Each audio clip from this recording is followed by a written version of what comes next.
Welcome to Eklavya study point and I am Sachin. और आज की इस वीडियो में हम सभी क्लास 12th की हिंदी से जो आपकी कविता है बनारस और दिशा, इसकी इजी समरी आप कह सकते हो, इसकी पूरी व्याख्या बहुत ही कम समय में क्विक रिवीजन करने वाले हैं। सीबीएसई बोर्ड एग्जाम 2023 के लिए बहुत ज्यादा इंपॉर्टेंट वीडियो है। 20 तारीख को आपका एग्जाम है और उससे पहले आपको बहुत कम समय में ये सारा जितना भी इसमें बताया गया है कंटेंट समझ आ जाएगा। अगर आपकी कोई क्वेरी हो तो इंस्टाग्राम पे आप मुझे मैसेज कर सकते हैं, यूजर नेम आप सभी के सामने लिखा हुआ है। और अगर आप हमारे टेलीग्राम ग्रुप को ज्वाइन करना चाहते हैं तो class 12 ESP new group search मारकर आप हमारे टेलीग्राम ग्रुप से भी ज्वाइन हो सकते हैं। और बाकी अगर आपको फुल एक्सप्लेनेशन देखनी है चैप्टर्स की तो आप इस वीडियो के डिस्क्रिप्शन में चले जाना। वहां पे आपको आरोह वितान और जो आपकी 12th की अंतरा और अंतराल बुक की कंप्लीट वीडियोस मिल जाएंगी। और अभिव्यक्ति और माध्यम की मैंने वन शॉट वीडियो बना दी है, उसका लिंक भी आपको इसी वीडियो के डिस्क्रिप्शन में दे दिया जाएगा, तो आप ये सारी वीडियोस को जरूर देखें।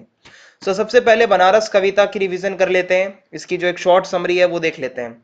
तो बनारस कविता के जो कवि हैं वो केदारनाथ सिंह है और इसमें बनारस की सांस्कृतिक और सामाजिक विशेषताएं बताई गई हैं। कैसे इसमें आस्था, श्रद्धा, विरक्ति, विश्वास, आश्चर्य और भक्ति का समावेश है। यानी कि बनारस अपने आप में एक बहुत प्राचीन शहर है। मृत्यु यहाँ किसी अंत के बोध से पैदा होने वाली हताशा का कारण नहीं बनती, बल्कि जीवन को नए सिरे से जीने की एक सीढ़ी है। यहाँ ना तो हवन कुंड में से धुआं उठना बंद होता है और ना चिताग्नि ठंडी होती है। यानी कि लगातार यहाँ पर चिताएं भी जलती हैं, यहाँ पर हवन कुंड मतलब हवन कुंड का धुआं भी होता है, पूजा पाठ भी चलता रहता है।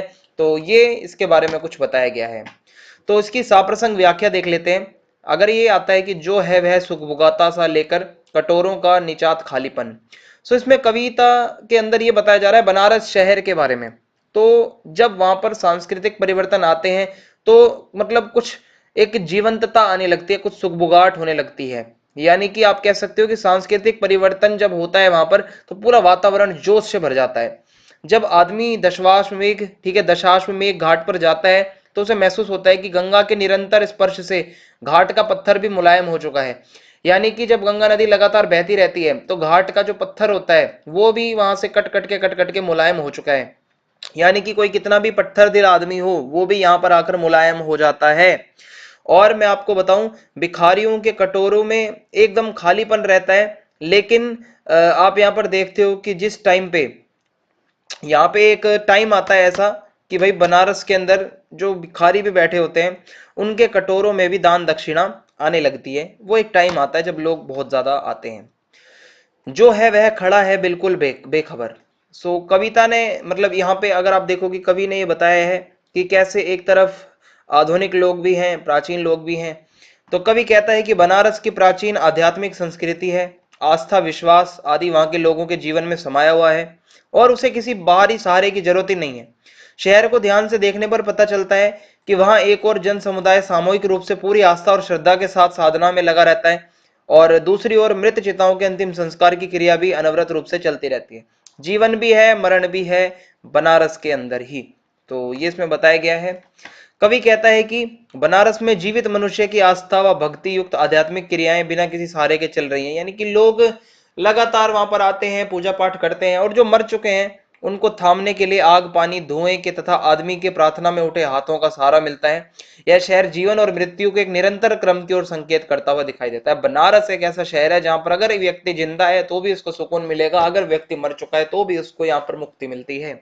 और यह शहर आज भी एक टांग पर खड़े साधक की तरह साधना में लीन है। जैसे एक साधु एक टांग पर खड़ा होता है ना, अपनी साधना में डूबा रहता है, ऐसे ही यहाँ पे जो लोग हैं वो अपनी आस्था, अपने विश्वास, अपने ज्ञान के प्रकाश में बिल्कुल डूबे हुए हैं और बिल्कुल किसी को कोई जीवन की कोई चिंता नहीं है, अनजान है और बस अपनी आस्था में लोग डूबे हैं। फिर आगे यहाँ पे आता है कि अगर ध्यान से देखो से लेकर और आधा नहीं है तक। सो इसमें मतलब इसमें यह कि बनारस शहर को संपूर्णता में जान लेना सरल नहीं। समृद्ध आध्यात्मिक संस्कृति के अलावा इस शहर का एक आधुनिक रूप भी है जो भौतिकता में डूबा हुआ है। इसमें यह बताया जा रहा है शहर में कुछ ऐसे लोग भी हैं, ठीक है, एक तरफ वो हैं जो अपनी संस्कृति के ऊपर बहुत गर्व करते हैं, प्राचीन संस्कृति के ऊपर बहुत नाज है उन्हें, लोग साधना में लगे हुए हैं। वहीं दूसरी ओर कुछ ऐसे भी लोग हैं जो आधुनिकता में जी रहे हैं और भौतिक दुख जितने भी हैं उनको लेकर चल रहे हैं, स्ट्रेसफुल लाइफ जी रहे हैं। और दूसरी तरफ वो साधु संत लोग हैं जो अपनी आस्था में डूबे हुए हैं, अपनी साधना में लगे हुए हैं। फिर अगली कविता है दिशा। दिशा कविता क्या है? बाल मनोविज्ञान, बच्चों का जो मनोविज्ञान होता है उस पर आधारित एक छोटी सी कविता है। इसमें क्या है कि बच्चे का स्वभाव कितना सरल होता है वो बताया गया है। इसमें कवि ये पूछता है कि एक बच्चा पतंग उड़ा रहा होता है तो कवि कहता है कि बताओ हिमालय किधर है। तो बालक बिना किसी विचार करे बोलता है कि भाई जिधर उसकी पतंग उड़ती जा रही है हिमालय उधर ही है। यानी कि इतना सिंपल सा आंसर बच्चा देता है, जहां मेरी पतंग उड़ रही है वही हिमालय है।